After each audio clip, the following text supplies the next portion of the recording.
Welcome, everyone. It is the Line Movers Network, and we are back. We're going to break down some UFC for you. We have Scott Kephart on the line here tonight. UFC 266 this Saturday night, Las Vegas, T-Mobile Arena. Okay, Line Movers Network. You can check us out on Twitter at _LM Network, and you can also find Scott on Twitter at Dog Play of the Day. Scott, go ahead and introduce yourself. Give us a little bit of the background on why you like gambling on UFC, how the Line Movers Network has found you, and your background in combat sports. Well, hey, Tyler. Well, I guess it all started when I wrestled up there in Pennsylvania. I think you're familiar with that. And I'm so old that I actually saw UFC 1 and just got addicted. And it was crazy back then. So all of a sudden, we just started watching it and having parties together. And next thing you know, we're betting on it and winning money. And it's one of them sports that you actually love the strategy of it. I mean, you got different styles, and we followed it for years, and here we are. All of a sudden, it's mainstream. UFC is kicked off. There's big events. And this UFC 266 is just a big night that everyone's been really looking forward to.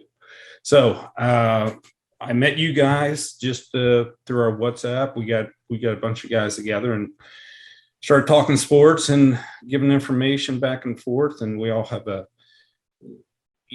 passion for sports and sports betting. I actually been involved sports betting since like '86 when people used to frown upon it, and now of course it's cool. Everyone's doing it, and I guess the years of us following sports and betting on sports has paid off. So here we are. Pick your poison. You either love golf or love tennis. I love football like everyone else. But UFC, I guess it all comes back to, two guys in, one loses, one wins. And, it's kind of similar to what we used to do in wrestling. But Yeah, of course, you got jiu-jitsu in it. And of course, boxing, if you're weak in one area, you're going to lose, especially nowadays, So. yeah, I don't think everyone has experienced combat sports on the level you have. Just for the listeners, I know he might not go into detail, but he did walk on at Ohio State. So that's wrestling. So Scott Kephart experienced in the ring or on the mat. I wouldn't say in the ring, but let's just go right into it. Let's get into the UFC action we have for you guys this weekend. So kicking off, we got 4 featured matchups we want to break down real quick. And then Scott's going to give us some of his picks and where he's leaning for the fight this weekend. So first matchup, everybody's favorite when it comes to UFC, a chick fight. Okay, we got Jessica Andrade and Cynthia Calvillo. Andrade comes into this fight minus 265. Calvillo comes in plus 215. Scott, what do you got going on here?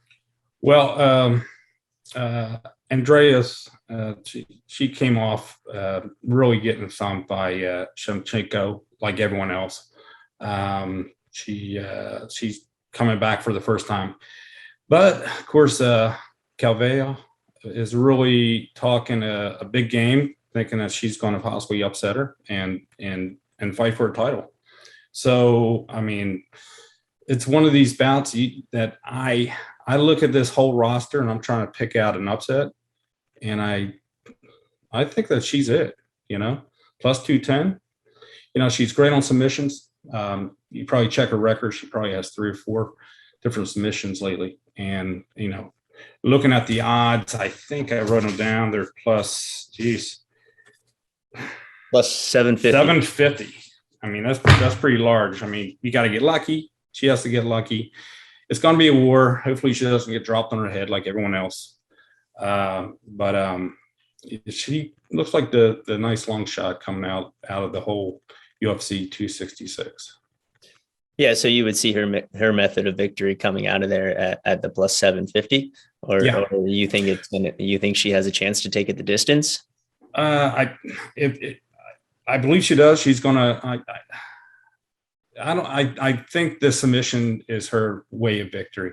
You know, but for her just to win is plus 210. So I'll take that. But the bonus is 750 with the submission. Absolutely. So Moving right along, we got Curtis Blaydes versus Rosenstruck. It's going to be a good matchup here. We always, Curtis Blaydes can never go a full match. He's just not in shape. Never been a conditioned guy. He likes to, I guess, hope for a knockout. Scott, what do you got here? yeah, it's heavyweight. You know how heavyweights are. So Curtis is awesome with the takedowns and ground and pound. So Rosenstruck, he's just going to try to catch him coming in. He might get lucky and nail him with an uppercut. So if someone's going to lose here, it isn't going the distance. That's a great bet. Minus 190. It will not get a distance. I see Curtis actually taking him down and just pounding him. And, he'll probably take care of him probably in the second round. You know how these heavyweights get tired. So let's just say it isn't going to distance minus 190. Okay, I like that. It's not a bad selection there. Okay, it's been a long time since this guy has been in the ring. A little bit of hiatus. Dana White didn't like him, but he's back. Nick Diaz, Robbie Lawler. Right. Diaz comes in a small underdog, plus 125. Lawler minus 145. Scott, you got a little bit of intel here. Some moving up in weight. Somebody couldn't make weight. Yeah. What's going on? Well, the Diaz camp is called in to Dana and said, "Hey, we can't make 170." So ask Robbie and his camp if he'll, allow this fight to go on at 185, which Robbie doesn't care. He wants the fight to go on. So ever since that happened, let's say it's probably been a day now, the line has gone from Pick'em all the way up to Robbie Lawler minus 145. So is that smart money? Is that public money? Maybe a combination of both. I still like Robbie. I think Robbie is, even though he's lost probably 4 of his last 5, he is still, he's still fighting. I mean, Nick has that I don't give a crap attitude, just like his brother Nate. I mean, they're beautiful to watch. Everyone loves their attitude, which is piss poor, but that's just the way they are. So he's going to come around. They're going to smack each other around. I don't think this thing's going the distance. Someone's going out. They don't really care for each other too much. They're a lot nicer than they were first time around. But anyway, I think moving up in weight is a little bonus for Robbie. So I'll take Robbie minus 145, and also it won't go the distance. So the first time around, you did say that was what, 209 months ago? Yeah, 209 months. That last time that Nick has fought. I remember the time he actually laid down in the ring with Anderson Silva. That took some big balls to do that. So anyway, so Nick he had trouble with Dana, and he had they cut him because of weed for 5 years and steroids, and here he is. He's 38 years old, getting back in the ring with Robbie. He's 39. So I mean, should be entertaining at least. It's hard to predict, but yeah, ever since his line move, I'm just going to jump on the boat and get on Lawler before everyone else. Yeah, exactly. Okay. So the men's main event, Brian Ortega, Alex Volkanovski. Ortega comes in slight underdog, plus 155. Right.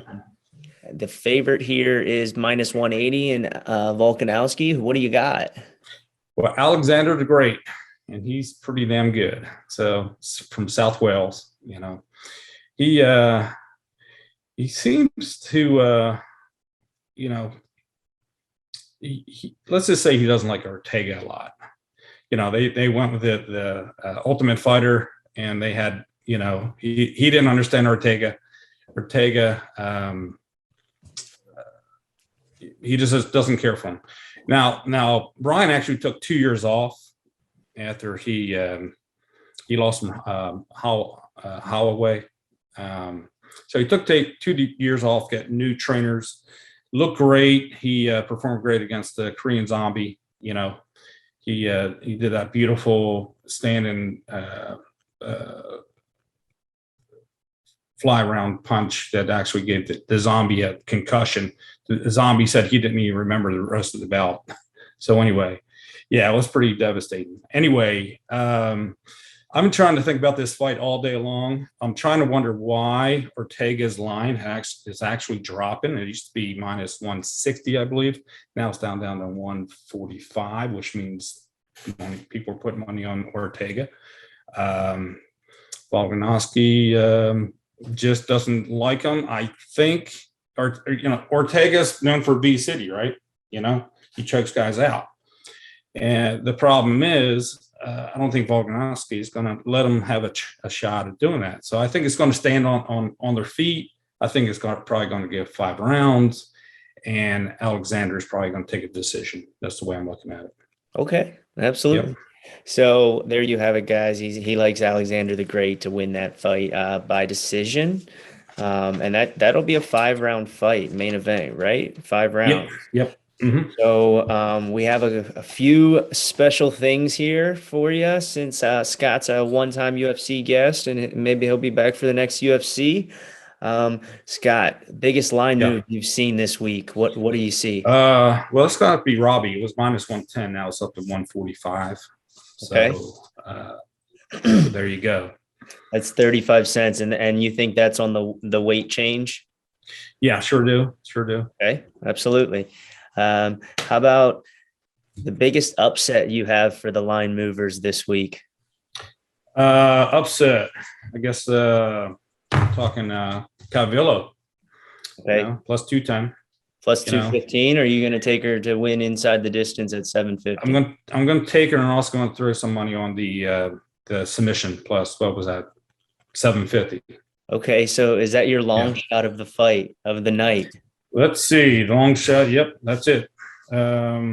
His long shot of the night, guys, is Calvillo to win inside of the distance plus 750. Small wager. Don't go crazy, everyone. Don't go crazy. Okay, everybody's favorite when they're betting. It's a parlay. Nobody the parlays. Can't resist parlays. How Vegas was built, right? Yeah. How Vegas was built, the parlay. Nothing wrong with the parlay. Just don't do all parlays, right? Nope. Okay, here we go. So, of course, they're pretty hefty favorites, but of course, there's four fighters here. Semelsberger, along with Santos, Blaydes, Chanchenko. So what that brings you is $100 makes you, what's that, 217. Okay. Or 212.50. So it's plus 112 on the money line, or? Well, I plugged everything in. So $100 pays you 212.50, four game parlay. Okay, hey, enter 500, enter 25, whatever. But based on $100, going to bring it. There you have it, guys. UFC 250 or UFC 266 with the Line Movers Network taking place this Saturday night, Las Vegas T-Mobile Arena. Get your picks in, watch the video, share it with your friends. Again, you can find Scott on Twitter at the Dog Play of the Day. I'm on Twitter at Tyler Liddick, and you can also find the Line Movers Network on YouTube, on Twitter, audio podcasting, anywhere you search for us, we're out there. Have a good night, everyone, and enjoy. All right. Have a good night, guys.